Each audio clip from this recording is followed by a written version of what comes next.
Welcome to Unplanned and Untold, a podcast that dives into the real life, unexpected twists of facing an unplanned pregnancy in college.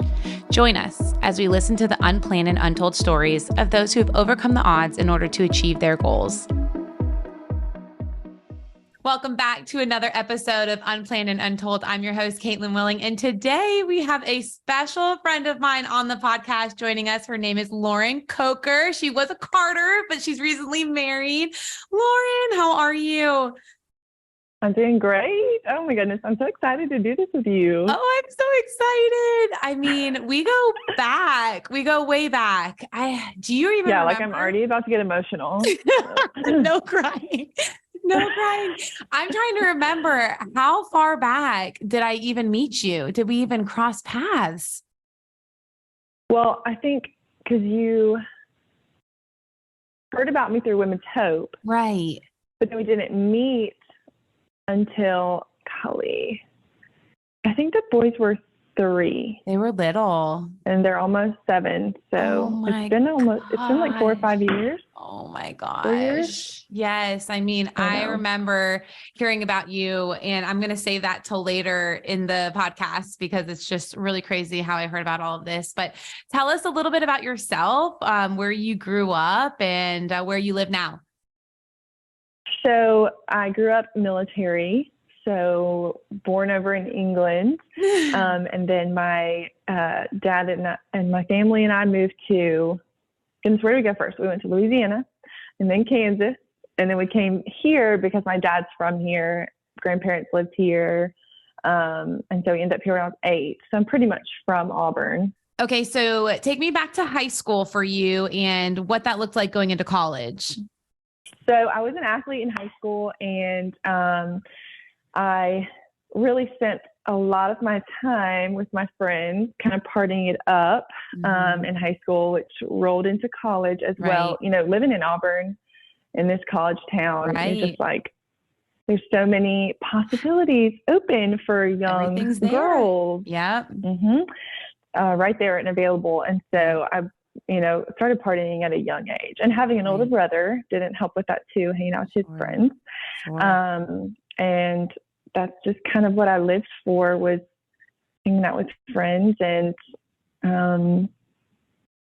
extracurriculars and things that I shouldn't have been getting into at such a young age. Yeah. And college-wise, did you want to go to school? What did you want to study? Did you have dreams of what you wanted to do when you were older? Oh yeah. I mean, because I was really living 2 lives. Like, my parents didn't really know a whole lot about the party side of Lauren. The other side of Lauren was very much so involved in church, and we've always had a lot of family friends, just spending a lot of time with like family friends, and travel soccer took up a lot of our time. But I wanted to be a surgeon. Wow. My grandfather was a doctor. My Nana was a nurse. My grandmother was a nurse. My cousins are doctors. So I wanted to kind of follow in those footsteps. And so I was pre-med. Wow. And was going to Southern Union because I knew I couldn't just go straight to Auburn because I would probably not do well. But yeah, so was pre-med. Pre-med. So you went to college around 18 years old, and at 20, a big life event happens and kind of throws you for a loop. You experience an unplanned pregnancy when you're 20, correct? Right. So take me through what that was like. I mean, did you expect that you were pregnant? What made you even think, oh my gosh, I could be pregnant right now? Oh my goodness. Okay. So it's January. We've just been through, my birthday, Christmas, New Year's, my friend's birthday, and I had decided to skip class with one of my girlfriends. You're such a rebel. I was such a rebel. Oh my goodness. The rebellious spirit in me was strong. Yeah. You know what? I identify with you on a lot of that, especially when I first met you. I'm like, ooh, this girl wants to paint the town red, and I'm with you on that. And it's so funny because that was even after. Right. After so much. It took me a long time to really totally turn that page. Right. So, but yeah, so 20 years old, I'm skipped class, sitting on my friend's bed. And I was like, yeah, like, I think my period's like a couple weeks late. And she was like, a couple weeks? Like, don't you think you should probably take a test? And I was like, I mean, maybe I'll go buy one today. And she said, well, I have one right here under my sink. And I was like, on the spot. I was like, I didn't mean right now, but okay, I guess we're doing this. Oh my gosh. So I was like, you see in the movies, like you have to like pee on the stick and people are worried they're not going to pee on it. Yeah. And so I was like, okay, well, I'll just do it like they do in the doctor's offices and I'll pee in a cup. So I peed in a cup and I dropped the pregnancy test in, and literally 3 seconds positive. And I was like, gosh. You didn't even have to wait long. It's just like, bam. No. The 3-minute thing, I don't know where that comes from because it was immediate. And I like just full meltdown. I'm sobbing. My friend is like, oh, I didn't think this was going to be real. Yeah, I didn't think she was actually going to be pregnant. And so I try and like get myself together because of course I'm, a million things are going through my mind. What am I going to do? How am I going to tell my parents? Like, will I tell my parents? Right. How am I going to finish school? How am I going to tell this guy, and then my friend turns to me and she's trying to console me and like make me laugh. She was like, oh my gosh, what if it was twins? And I was like, don't say that, please. We don't want that to happen, okay? But little did we know. Little did you know in that moment. There was some foreshadowing there in that sentence. Gosh, at 20. So take me through the thought process of what are you going to do next? You're not even sure if you're going to tell the father of the baby at this point. So what was your next move? So after I pulled myself together a little, there's a place in Auburn called Women's Hope, and it's a pregnancy crisis center. And I had known about it through just like church friends doing the like walk for life and that kind of thing. And so I don't think I even called. I think I just went in. Right. I was like, let's just go to Women's Hope. Let's find out if I'm actually really pregnant or if it's like just a fluke, a false positive. Because there's so many false positives. Yeah, it's literally like 1 in a million. It's so small. It's so small. A small amount. Yeah. But I thought maybe. And so we go take the test and it's positive. And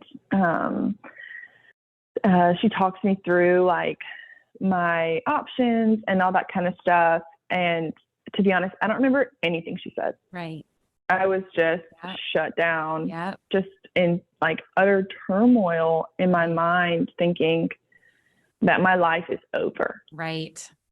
Because my parents are amazing. They were amazing, but like I had a healthy fear of my parents. Sure. Of like this, I just felt like I couldn't tell them anything. I had disappointed them so many times growing up that I just felt like there's no way that I can put this burden on them. Right. And so I hid it from them. And so my first instinct after finding out, okay, yes, you are pregnant, was to call my cousin who had been through a similar thing, getting pregnant at 20, with not the best guy. And so I called her and she dropped everything and drove 8 hours to come and see me. And that's really how I was able to kind of like get through the week, was like she was there trying to support me, didn't really know what to say because, and this is something that was really hard for me to talk about in the beginning. But now that I feel like I've like healed from it and moved past it, but like I was for sure in the beginning that I was just going to have an abortion because I told him, and his first instinct was abortion. Right. I told my friends, and my friend's first instinct was abortion. Mm-hmm. And I'd had a couple friends in college have abortions. And so I just thought, I can't tell my parents. Right. And I can't not be a surgeon. Right. I can't not finish college. So this is what seems like the best option for me. Right. Even though my whole life I'd grown up thinking I would never do that. It's right? different. When you are put in those shoes, it is different. You never know. Through your mind. Exactly. You never know how you're going to feel about a situation until you are placed in it yourself, which has given me a new perspective for other girls getting pregnant in college or younger than that in high school. And knowing that, like, hey, if this went through your mind, there's no shame. Right. You know, there's no shame. If you're thinking about it, there's no shame. Like, but let's talk it out. Absolutely. Because from someone who's on the other side, it doesn't have to be a knee-jerk reaction. I cannot imagine. Right. No. Yeah. Yeah. And fear is an overwhelming emotion. It is a driving force of an emotion that will make you think and do things that you never thought you were capable of. Exactly. And I think that's what happens a lot of times. It's like that fear takes control. They have nobody to talk to, nobody to turn to. And so they do what seems like makes the most sense, seems the easiest in that time. On the other side, there are resources and there are people who are willing to extend a helping hand. Exactly. So they don't feel cornered to make any type of decision that they don't want to make. And so exactly. it's being put in front of people who can lend that hand and realizing, you know, you don't have to be forced into a decision. And I mean, I can't imagine you without your boys. They're a piece of you, and you've got, I mean, we've alluded to the twins, but you've got to take us to that. You've got to take us to that moment. Yeah. So let's see. So I find out on Monday that I'm pregnant and go to Women's Hope. They schedule me for an ultrasound for the next week. My cousin, Heather, tells my parents I'm pregnant on Friday. You made her do the dirty work? Look, I didn't want her to tell them. This was not talked about before. She went behind my back and told them. You know, it's funny. We just interviewed Heather, so our listeners got to hear Heather's story right before yours. Yeah. Heather. That's my girl. Come on, Heather. Gosh. But honestly, like, thank God that she did, because I can't imagine. I mean, of course, now. Yeah. Now I'm like, okay, yeah, I could tell them. But back then, no, I couldn't face them. But she knew that in my heart, I didn't want to have an abortion. Right. And she knew that it was my parents that I was most scared of. Sure. And it's not their fault. Right. You know, but I think that is something that we need to kind of address, is like, especially in, you know, I was raised in the church. Right. So like in Christian households, you know, there are girls being faced with these hard decisions, and they're too scared of their parents who are supposed to be leaders in the household, loving leaders in the household, and they're too scared. Right. And I just feel like that's something that needs to be talked about with parents. No matter what your religion is, like you have to have some kind of open dialogue with your kids. Yeah. Because you can talk to them about safe sex and keeping yourself pure and abstinence all you want, but if you're not talking about what happens if that doesn't happen, right, then you're really out of control, because your kids may never tell you. You're left to assume that they're going to panic and freak out and all the above, and that's a hard spot to be in.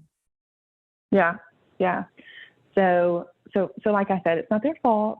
But I'm so thankful for Heather stepping in and telling them. But she had literally just finished telling them. Oh my God. When I was like, wait, where? Because, you know, she's visiting. Everyone's at home. I was watching a movie with my little sister, and I'm like, where's Heather? Where are my parents? Where's my parents? Oh my God. And so I like opened the door right as they finished. And she was like, I opened the door right as they finished, and I just knew immediately when I walked in the room, and I was like, how dare you? And I like was so angry for like 5 seconds. And then my parents just surrounded me with so much love and like, we are here for you. We are in this with you. We will raise this baby, because I thought it was only one. We'll raise this baby, and like, you're going to make it. You can do what you want to do. You can finish school if you want to finish school. You can, like, we're here to support you. Not really, you can finish school if you want to finish school. My dad was like, and you're going to finish school. You go finish. And I was like, okay, yes, sir. But so then my mom comes with me that next week to my first ultrasound, and Heather had to go home at this point because she has a 3-month-old, and another child at home with her husband. And, so I go back by myself at first, and I had some spotting over the weekend, and I was like, well, maybe I've had a miscarriage. Yeah. And so, not knowing anything about the medical side of pregnancy at all, I just assumed that some spotting could mean that.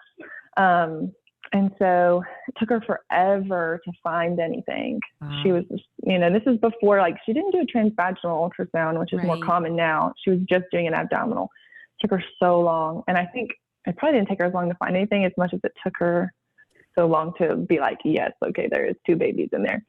So she's scanning, and finally she goes, oh, and she's this little British lady, Miss Karen, love her.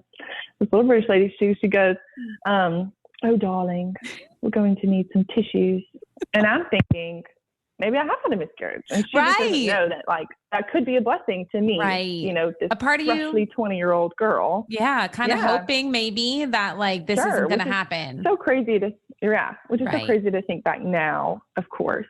Sure. But those are the thoughts of a terrified 20-year-old. Yes. And so she leans and she goes, it's twins. And I was like, I mean, full blown, like, you thought I had a panic attack when I had that positive test, full blown panic attack on the table. I'm like, and she's like, oh, honey, like, do I need to call somebody? And I was like, go get my mom. So she goes and she gets my mom from the lobby, and my mom comes in, and just a little backstory, that I had that rebellious spirit. Yeah. I have always had to learn things the hard way. Sure.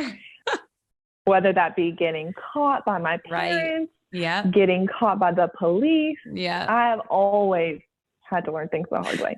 So my mom comes in, and I'm sobbing uncontrollably. And she's like, what is going on? And she said, do you want to tell her? Do you want me to tell her? And I was like, I'll tell her. It's 2 babies.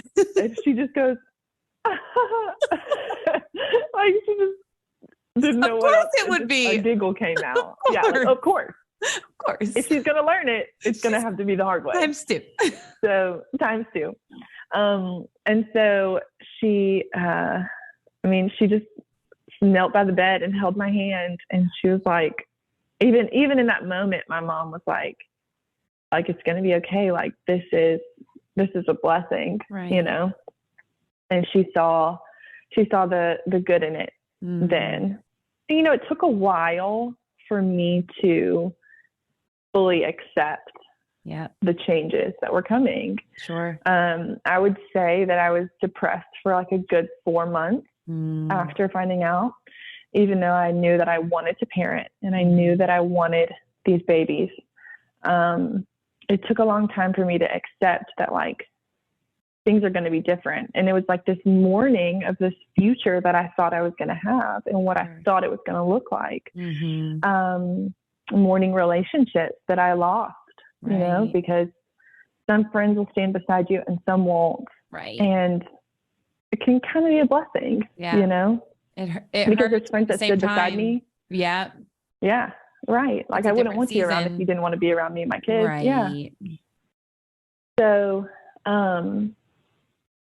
just a lot of mourning. But then once I realized that, like, there was so much more for me in this situation than I ever could have imagined. Like, there was,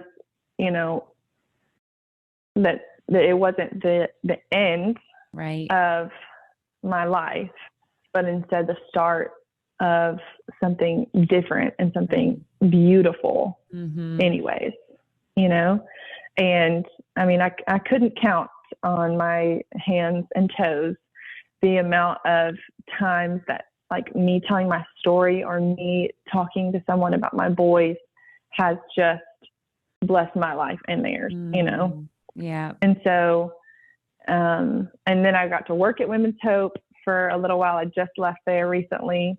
just so I could be with the boys more, working, you know, at the hospital just 3 days a week. But I say work at the hospital because it was a lie that I wasn't going to be able to finish school. Life wasn't over. A lie. Yep. Yeah. That I thought my life was going to be over. And I did get to finish. I went back to school when the boys were 6 months old, and finished nursing school when they were 3. Yeah, 3. Yeah. Just because of the, you know, the times in the program and all that kind of stuff. Right. But bought a house in 2021. It's 2 years last month that we've been in this house. And oh my gosh. Like, if you would have told little 20-year-old me that, like, it's going to be okay, like, things are going to work out, and, like, you are actually going to find a man who wants to marry a single mom. Because I also had that thought in my mind of, like, I'm not worthy of love. Like, look at all this baggage I have. Right. And who's going to want to marry the single mom that don't just have one kid, but 2, you know, 2 children. Yes. And I met an amazing man who also had a son. You know, and so I was so worried about who's going to want to step into this role and be a dad immediately. And yet he was already ready to be a dad, you know, he's ready to step into that role. Yeah. And y'all just got married 2 months ago, and it's really full circle. Mm-hmm. Just seeing your life full circle has been wild. I mean, from hearing about you, because Auburn's a small town, and I just remember people telling me there's this young college student and she's pregnant with twins. And I'm like, who is this girl? Having had an unplanned pregnancy myself, I'm like, woo, finally not the topic of conversation. It's somebody else, because she's having twins. It's somebody else. It's some other girl. Looking you up on Facebook and thinking, oh my goodness, like, her life must be rocked right now. And eventually getting to meet you and walk alongside of you and watch you be an amazing mother to these beautiful boys. Oh my gosh. It's been such a journey. And you were such a huge part of my confidence in being a single mom, getting to see,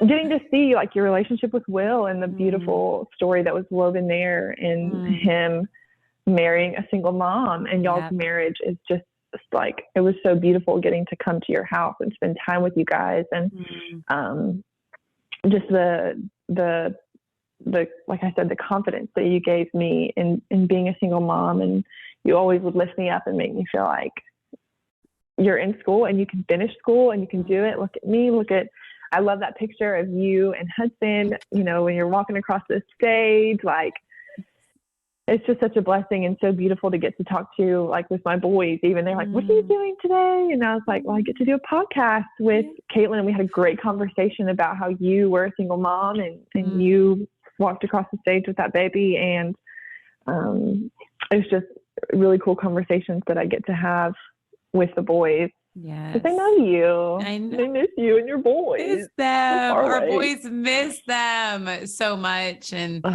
it's just wild to see it all come full circle, and to really debunk that lie that life is over. And it creeps in, especially, you know, the longer you go without finding the one and wondering if they're even out there. I think that was the biggest lie I bought, especially when I was pregnant, is no one's going to want to marry this, you know? Yeah. And it's such a lie.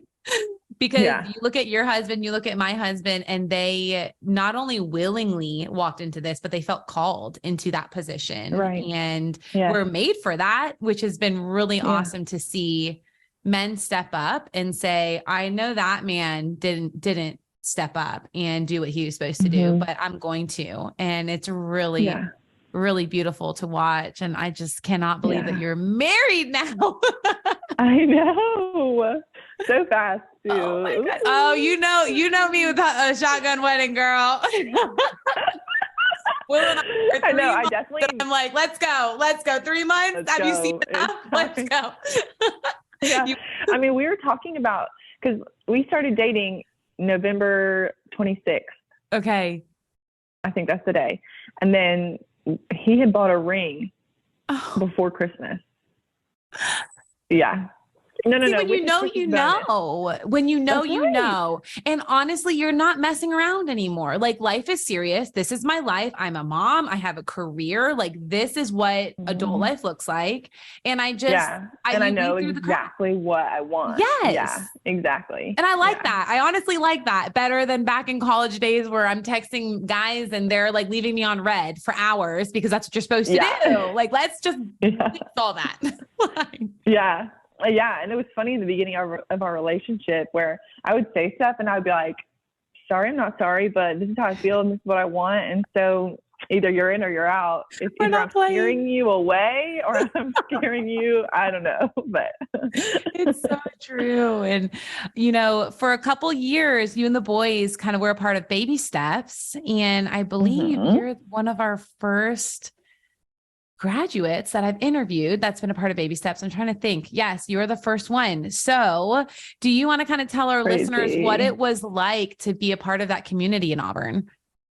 Yeah. I mean, oh gosh, it was so nice to like know other moms who were struggling through the same things. Like the fact that like, you know, like Neat and Madison and, you know, some of these girls that I just got to be around were like, we're all trucking through school and being a mom at the same time, you know, like it's that camaraderie and like community that I needed so desperately, to not feel like I was the only one, you know, because you're in this weird limbo of like, okay, well, the college friends you had are still doing the college things that you used to do. You don't leave. And you can't take babies to that stuff. Okay. No.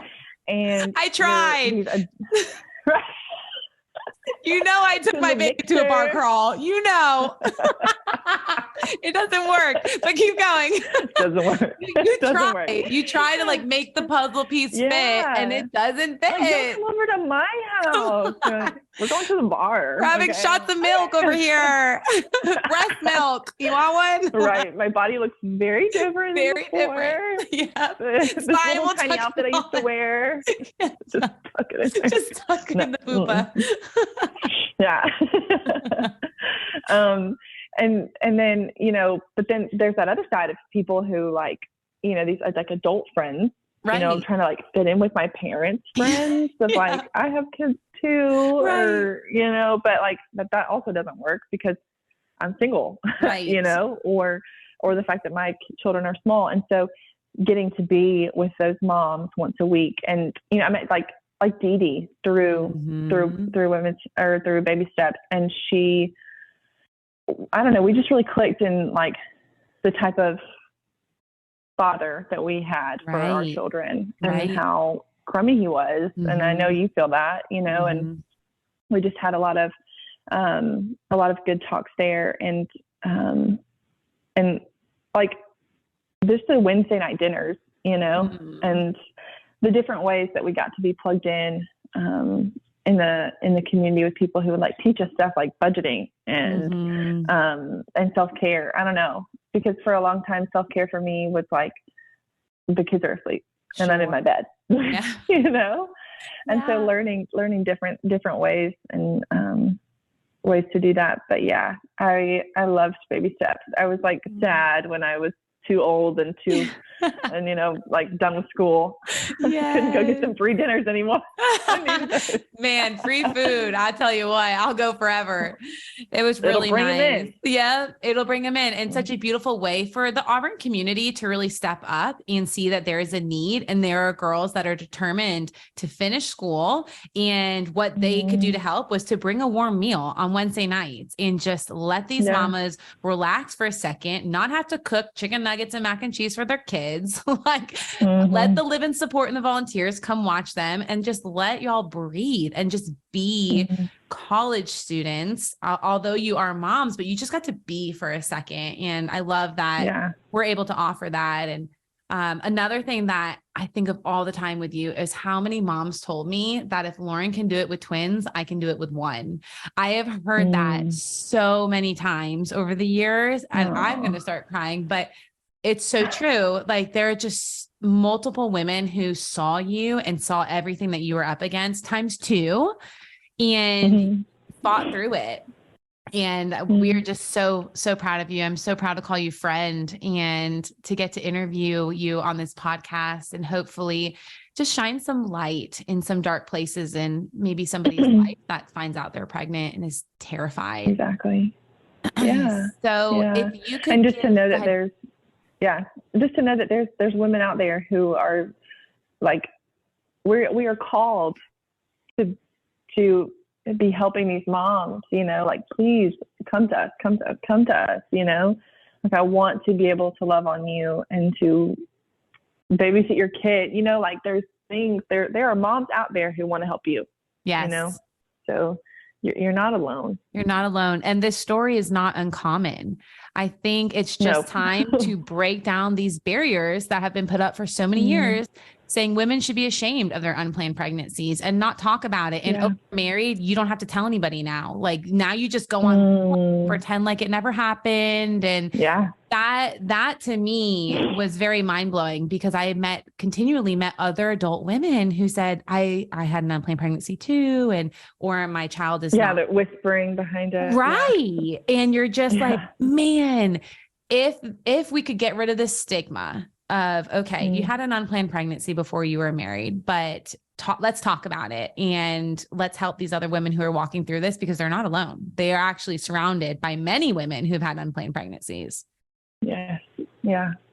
So my last question for you would be, if you could go back in time and talk to 20-year-old Lauren, who is staring at a very positive pregnancy test, what is one thing that you would tell her now that you're on the other side of all of this? If you could speak words of wisdom into her, what would you say? Oh gosh, that's so hard. I think a big part of like what happened to me during my pregnancy was I lost a part of myself in the fear and anxiety and the sleepless nights. And like, I think I lost a part of myself. Right. And, my confidence was here and it went down the toilet. And so I think a big part of that would be like, what I would tell myself would be that like, not only is it going to be okay and you're going to get through this, but like you are going to surpass all of the limitations, oh my goodness, that the world and that your, the father of your children and your friends and society puts on you.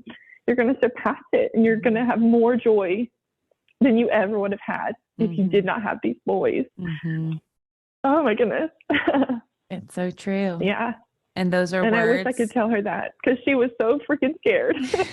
and things really turned out beautifully. So, oh my goodness. Those are beautiful, beautiful words. And through this podcast, we just are hoping that we can reach those girls that have nowhere to turn and are terrified, and they can listen to your story and feel inspired. And man, if Lauren can do it with twins, I can do it with one.